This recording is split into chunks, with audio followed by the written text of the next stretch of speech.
Hello friends, পৌষ পার্বণ আর পিঠে বানাবো না সেটা কি কখনো হয়? তবে আমি পিঠে বানানোর এক্সপার্ট খুব একটা নই। ওই মায়ের কাছে শুনে শুনে দেখে দেখে আর ইউটিউব দেখে যেটুকু শিখেছি।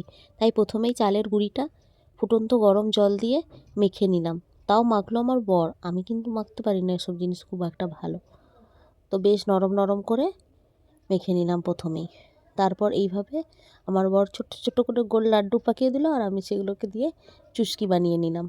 অল্প লাগলেও এই চুস্কিগুলো বানাতে আমার 2 ঘন্টা টাইম লেগেছিল। আর দুধটা আগের থেকেই জাল দিতে বসিয়ে দিয়েছিলাম। ফুটে ফুটে বেশ গাঢ় হয়ে এলে ওর মধ্যে বানিয়ে রাখা পিঠেগুলো দিয়ে দিলাম।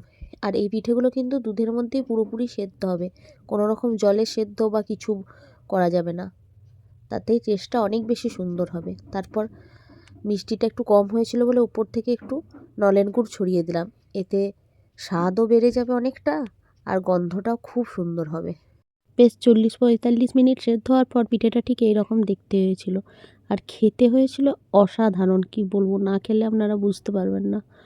আর ঠিক পায়েসও নয়, ক্ষীরও নয়, কি অপূর্ব খেতে হয়েছিল। এটা আমি প্রথমবার বানালাম। বাই বাই বন্ধুরা, দেখা হবে অন্য কোনো ভিডিওতে।